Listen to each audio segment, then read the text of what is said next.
Alright, so today I'm changing the ignition coils and the spark plugs on the Audi A6. It should be the same for Audi A4, which has the 3.2 V6 engine. It's very simple actually. And this was here, like this, here, and there was a screw right here. It's a T25. Just remove it. It's like here. It's T25. It was like here through the coolant reservoir or coolant tank, and after that I removed the T15s from the harnesses of the ignition coils. There's two on each side, and now we should be able to pop out the coils because this will have more movement. We can move the harnesses away, so this way we don't force anything out. And let's do that. So if you wonder how I remove these screws, the T15s, from these tight spaces, I use a ratchet. It is a 1/4 inch ratchet with a 1/4 inch socket, so I could slip in one of these, for example, like this. Oops, sorry. So I could make something like this. Make sure to hold it properly because this bit is very loose. I would suggest you to put some papers or something to make it tight. I lost one of the T15s. Good thing I had two. But yeah, I strongly suggest you to put something like a piece of paper or something to make it a tight seal, so you don't lose it. To remove the ignition coils from the harness or connector, use a big flathead screwdriver and just pull it like this to release it. At the same time, the problem is at the same time you can't. Okay, so it's loosened. And then I try to pry it from the side like this, just slightly.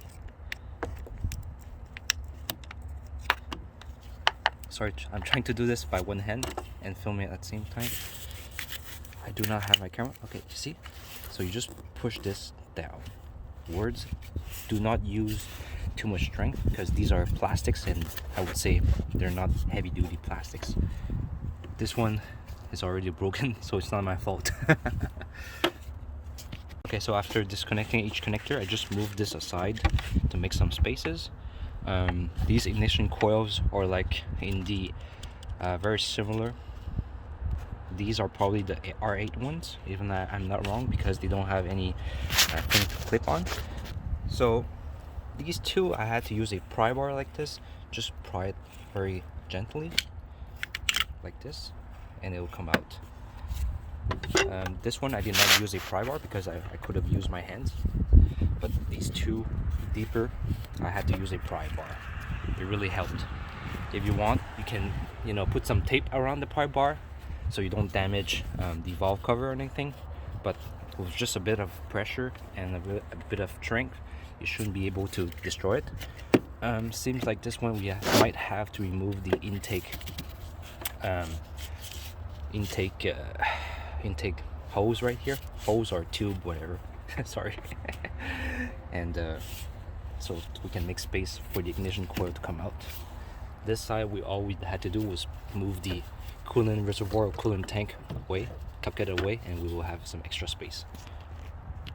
For this side right here, you will see that the ignition coil is kind of blocked by the intake. So you loosen it with a flathead Phillip, and then you loosen those hoses clips, which clips on the intake box, OEM box. And after that, just move this kind of hose upward, and then you will have this kind of adapter between the hose and the OEM box, which I removed. And with that, you will get extra space, just enough for the ignition coil to be lifted up and taken out. Just because you don't have the adapter, this was like inside. So I'm gonna put it back obviously afterwards. But this one, the middle one, seems to be fine. It's sliding away. But you can see already, this one is a bit wet. This one, see, they're not the same exactly. So this one should be aftermarket. This one should be the OEM one, supposedly. but I don't know the car history, so whatever. So I guess the person did not replace all the ignition coils. He only replaced the ones that were problematic. It's to save money. But it's a good idea to change all your ignition coils, spark plugs all at once, and then have some spares in your garage or in your car, in case someday eventually one of them fails. At least your car will be okay, because bad ignition coils will prevent you from, first of all, it will have misfire, and it will prevent you from having a good idle and sometimes even start. I'm kind of inspecting the ignition coils. I can notice there's a bit of oil in most of the ignition coils, this one especially. So this indicates to me that the valve covers and the cylinders rings that comes with the kit usually needs to be changed, because the oil is leaking into the cylinders holes, and that's why there's oil. So this could be simply your burning oil reason. Very simple. Just change the valve cover gasket, including the rings. So now I'm removing the spark plugs. So first, the trick is to first insert your extension, and then you plug it with your ratchet. So once again, as you saw earlier, I had a lot of oil when I inserted my. It means it's flooding of oil. Like, see, it means the valve cover gasket needs to be changed because the oil is getting its way into these cylinders. And yeah, that's why it's burning oil.